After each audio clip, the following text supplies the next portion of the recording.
a Christian, so kind and true.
Ang story natin ngayon ay tungkol sa isang bata, no? So, ano ba yung ginawa ng isang bata? May idea ba kayo?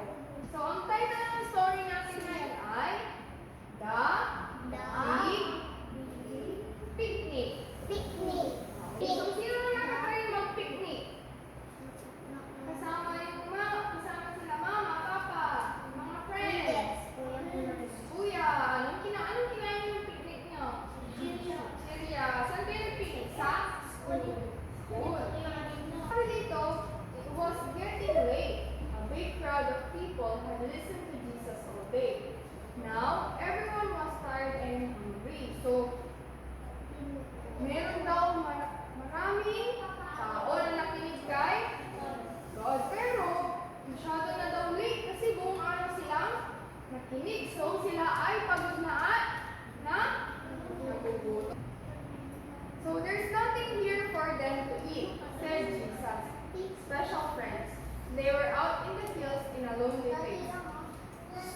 They must go to the farms and villages and buy something there. You give them something to eat, Jesus said. We wouldn't buy food for all these people. It would cost far too much, Philip said. Ask if they have any bread, sabi ni Jesus. Tanungin mo sila kung meron ba silang tinapay. Kasi, ilan yung tao meron doon? Sabi dito, more than 5,000 people. So, imagine nyo ngayong 5,000 people dito sa church. Magkakasya ba yun? Hindi. Siguro kapag nandito tayo sa church, tas 5,000 people, siksikan, no? Baka. So, Jesus' special friends went all around that great big crowd. Have you got any bread? Have you got any bread? So, kasi nagtatanong siya, wala'y tinapay, oh. Sabi niya, meron po ba kayong tinapay? Ganon. Nagtatanong siya kung merong tinapay yung mga tao, no? But they all shook their